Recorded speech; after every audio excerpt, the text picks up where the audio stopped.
In this video, we're going to be talking about 3 things that you should do before starting your Amazon FBA business.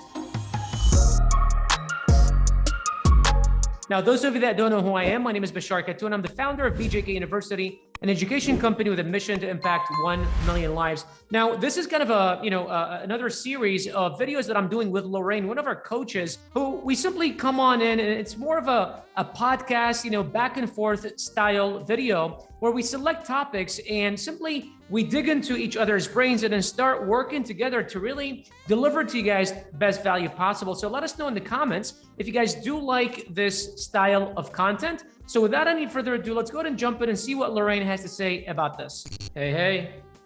Hi. So Lorraine, how are you doing today? I'm doing absolutely wonderful. It's another beautiful day. All right, well, that's very good. So as I was mentioning earlier today, that we're going to be talking about the 3 things that everyone listening needs to watch out for and be prepared for before going into Amazon. So I'm just going to list them real quick, and then we can, Lorraine, if you can share with us what you believe, and kind of your intake on those 3 things, that would be awesome. The very first thing that we came up with is creating a vision board. Having a vision board, having a kind of a plan and an idea for the future on what you want to accomplish, I think it's incredible. The second thing is changing your surrounding. You know what they say, you are the average of how does it say?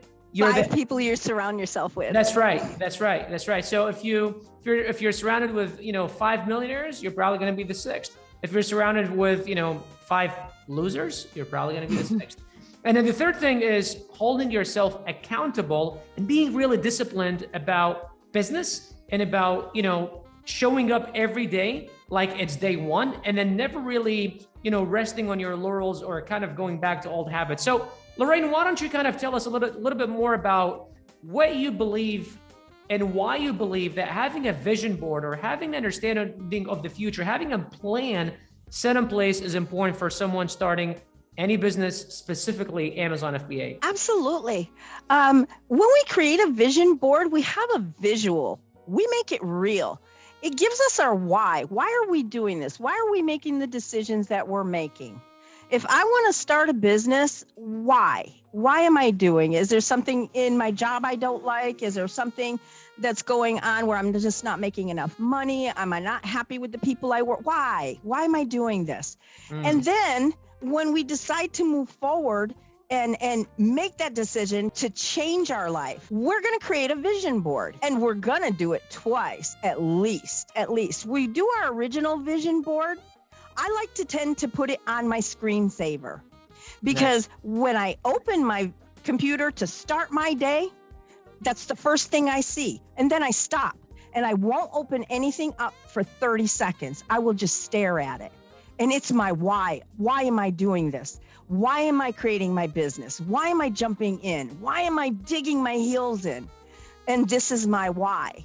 And now when you do start a business, and your business is, you're learning everything about it, from top to bottom, and you're moving forward with your business, for selling and things like this.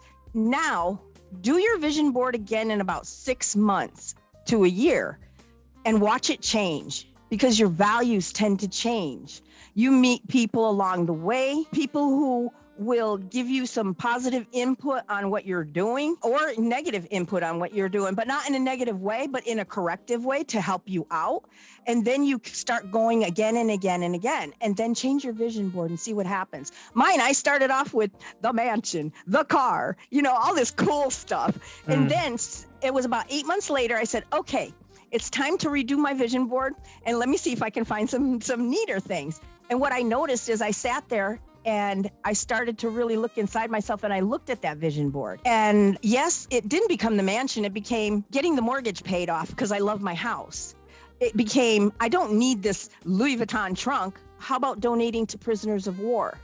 things like this. Kapiolani Women and Children's Hospital was important to me because our grandson had neuroblastoma at 2 months old, and he's now 16 going on 17, getting ready to be a senior. Holy moly, this is amazing stuff. Yeah, your vision board changes and your why changes, and it becomes more passionate. So let me ask you, I've got two questions for you. Number one, why is it important to know the why and look in the future? And I know you kind of, touched on it here, but I really want to go a little bit further into this because, like, I know for me, especially, what I realized is that, business is not going to be sunshines and rainbows. Regardless if you know exactly what you're doing, regardless if you are, if you have the blueprint, if you have the best partners, if you have the best resources, there's always going to be obstacles. And that was the thing that for me personally resonated, because trying to get through the day-to-day obstacles, it's not going to be easy if the goal is short term or you don't have a big enough why,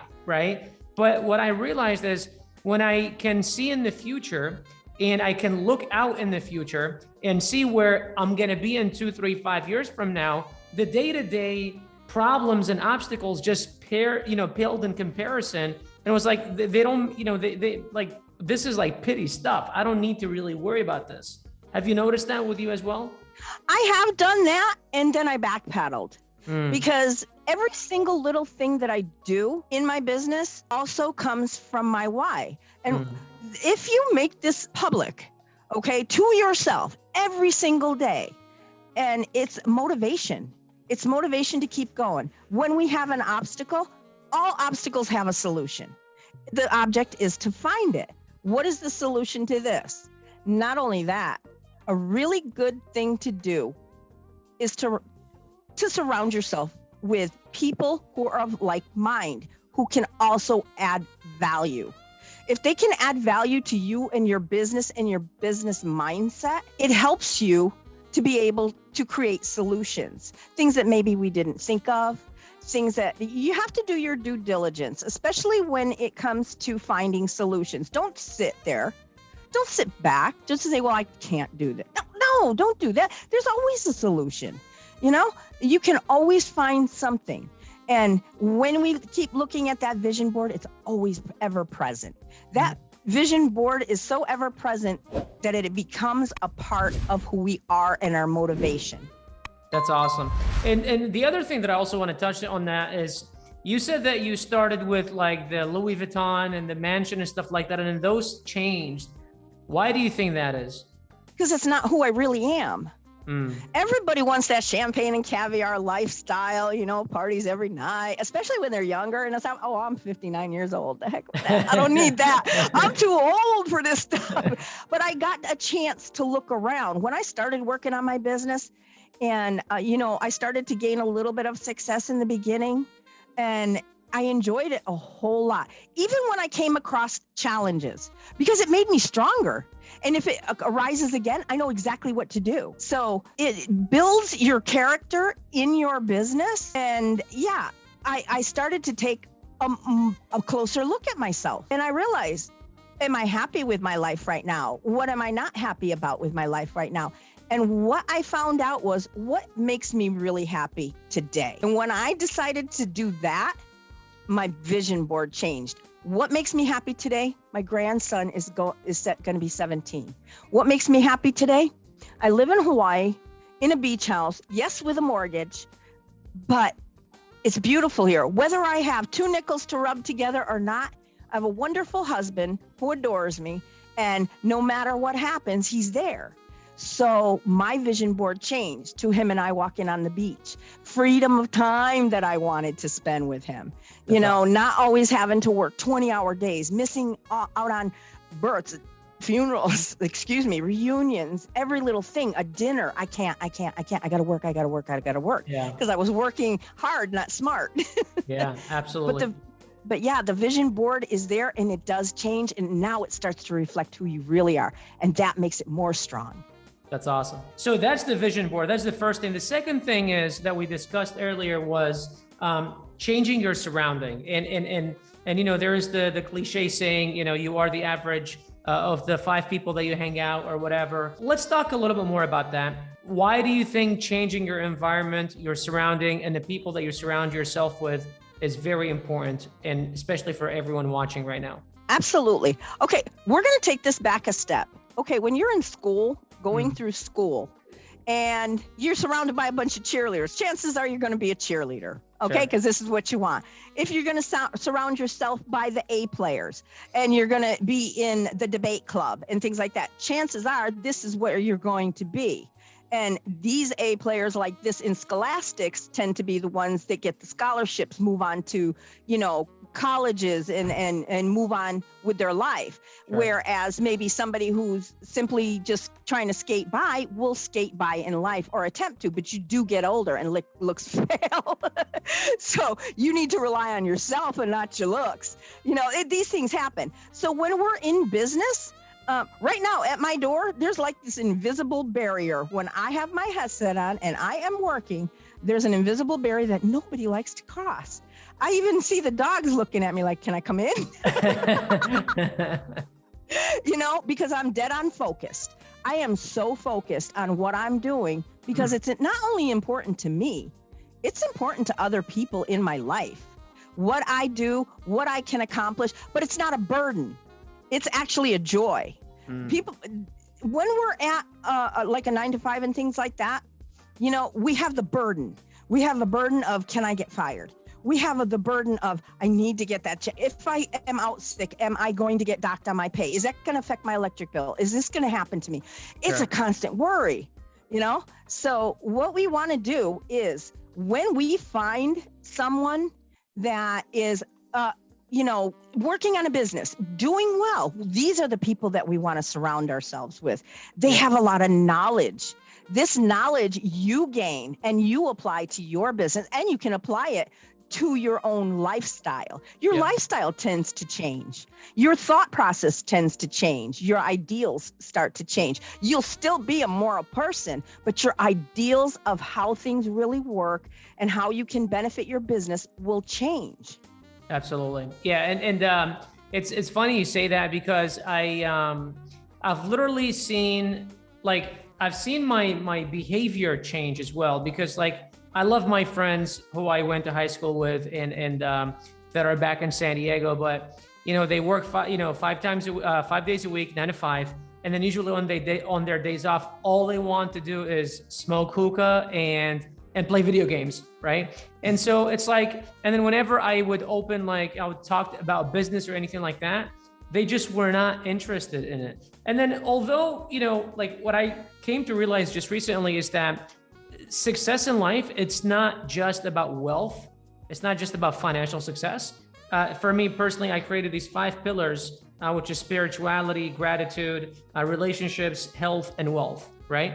But if all your friends want to do is play video games, screw the wealth. There's even no time or room for anything else, right?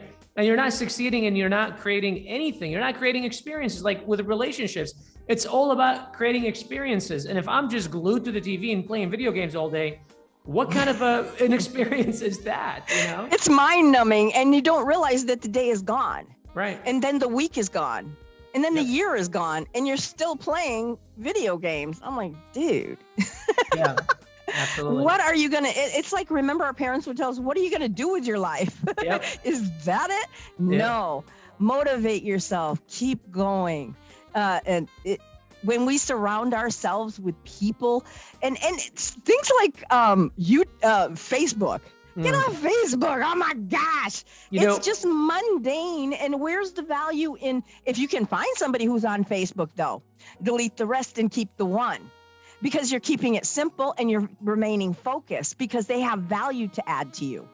Yeah, we were at the doctor's office earlier today, my wife and I, and literally everyone, there was maybe 8 people in the waiting room, and everyone was that's all they were it almost felt like they were a bunch of robots. Literally, that's all they did. And then I saw this lady, she was staring at the TV or something, and she was like this. She was still like this. I'm like, you're not even looking at your phone. What are you doing right now? That's creepy. This is a habit that needs to be broken. Social media has its advantages. Right. It definitely does. but it also has major disadvantages. It wastes your time. Right. I don't know what happens to some brain cells that just go like this, just like the lady's still going. I'm like, hey, you missed a bunch of things there, you know? Yeah. And then the old saying, when do you literally take a step outside and put your phone down and look at what's around you, smell the flowers? Literally, I will walk up to my plumeria tree and just, because it's not strong scented, but it's absolutely beautiful, I have to walk up to it. And when you do, it's an amazing smell. So I think God made it that way. He's trying to tell me, you need to go up and smell the flowers. That's right. That's right. Take that break. Spend time with people you care about. Right. This is the important part, because when they're gone, you know, and I don't want to be negative, but if they weren't there tomorrow, I mean, then, you know, wouldn't you would have regrets that you didn't take that extra time. That's the things that are really important, you know, your business, growing your mind, being out there in reality. Right. Absolutely. So I want to shift over a little bit to accountability, because I think for me personally, I think that is literally the biggest thing that can make or break someone. And here's what I mean. So I've seen myself go to the gym, and if I'm just the only one, we live like in a apartment complex. So we have our own gym here. And usually the times that I go, I'm usually working out most of the time by myself. When I see someone come into the gym, even if I don't know them, I will put in that extra rep, even if I'm like tired. When my wife is working out with me, I will put in 2 extra reps, right? And it's just like that extra person that's there, like, and mentally they're not, I mean, you know that they're not really there to like hold you accountable or anything, but mentally you're thinking like, oh, maybe they're watching, you know? And just having that someone there. And I think it's a discipline that one can create, and it takes a while. And I know personally, I can use a lot more of it, but why don't we talk a little bit more about accountability and why is that important in starting a business, whether if it's Amazon or any other business? Okay. When we're accountable to ourselves, basically on a daily, we're accountable for everything in our lives. And sometimes we don't take accountability. And when we don't take accountability, it becomes everybody's fault, and it's yours, and it's this, and it's that, and it's this. And like, really? So if and we feel like we're accountable for the kids, for the husband, for the house, for the this, for the that, for the this, for that, and it just keeps on going. Yeah. But when do we start being accountable ourselves, just to ourselves? Now, this is not to neglect anybody, but we need to make a shift. And we need to start being accountable to ourselves. If we're going to the gym, go. If somebody's there or not there, go do it. Yes, we can do a little bit more because we're feeling it. You know, it's like, that's right, look at it. But in the end, you end up with value because you did those 10 extra reps, whether they're for whatever reason, but you did. And when you get back, you start to realize it's not the part that you remember that, you know, somebody was there and this is why I did it. You did it. You start to realize, I did 10 extra reps today. That's going to be awesome, you know, and maybe I can do it tomorrow, whether there's somebody there or not. You know, you just keep going. Being inside, being accountable to yourself allows you to take responsibility for the things in your life. And we all need to be responsible. When I hired people on, I would always tell them, no matter what happens, you need to take responsibility. I'm like, you're not going to get in trouble if you're taking responsibility for the things and your actions. Don't blame somebody else. Don't blame the rock down there. What's that going to get you? And how are you going to improve? But by taking accountability, we can improve. And taking accountability leads into taking accountability with your business. And this is extremely important. That's awesome. Well, we do appreciate that. So 3 things that anyone watching here should do before starting their Amazon business is, number 1, creating a vision board, a future that you could see and that you actually resonate with. The second thing is changing your surrounding, people that you hang out with, people that you listen to, people that influence your life directly, especially. And then accountability, being accountable to your actions, being accountable to yourself, and just really standing there for yourself. And the beautiful thing is that all those 3 things are actually things that we teach you how to do inside of BJK University, on top of teaching you how to find the right product, you know, launching it, scaling it, and so on. So those of you watching, if you are interested in learning more from BJK University and being part of it, click the link below this video where we'll take you to a short presentation that'll teach you all about it, and then you'll get to book a one-on-one strategy session with one of our enrollment advisors. Outside of that, thank you, Lorraine. Appreciate everyone watching. We'll see you guys in the next video. Take care.